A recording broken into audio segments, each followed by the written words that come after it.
കോമാളി എന്നൊരു പ്രയോഗം ഞാൻ നടത്തി. അത് പാലക്കാട്ടെ യു.ഡി.എഫ് സ്ഥാനാർത്ഥിക്ക് മനോവിഷമം ഉണ്ടാക്കിയതിൽ എനിക്ക് ഖേദമുണ്ട്.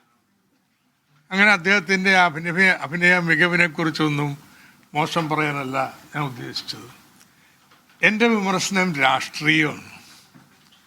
ഇന്ന് ലോകത്തെയും രാജ്യത്തെയും കേരളത്തിലെയും ജനങ്ങൾ നേരിടുന്ന ഏറ്റവും വലിയ പ്രശ്നം മധ്യേഷ്യയിലെ പ്രതിസന്ധിയാണെന്ന്. അവിടുത്തെ ആ പ്രതിസന്ധിയെക്കുറിച്ച്, പാലസ്തീൻ പ്രശ്നത്തെക്കുറിച്ച് ഞങ്ങൾക്ക് നിലപാടുണ്ട്, കോൺഗ്രസിന് നിലപാടുണ്ട്. ആ നിലപാടിന് വിരുദ്ധമായിട്ട് അവിടെ പാലസ്തീനിലൊരു പ്രശ്നമുണ്ടെങ്കിൽ നമ്മളിവിടെ എന്തിനാ കടുപിടിക്കുന്നത് എന്ന് പറയുന്ന രാഷ്ട്രീയമില്ലായ്മയില്ലേ അതിനെ വിമർശിച്ചത്. ഇത്തരത്തിലൊരു നിലപാട് സ്വീകരിച്ചിട്ട് മതനിരപേക്ഷ ശക്തികളുടെ വോട്ട് കിട്ടുമോ അവിടെ പാലക്കാട്? അങ്ങനെ ജനങ്ങൾ LDF മാറുമ്പോൾ LDFന്റെ ഡീലെന്നും പറഞ്ഞു വരിക.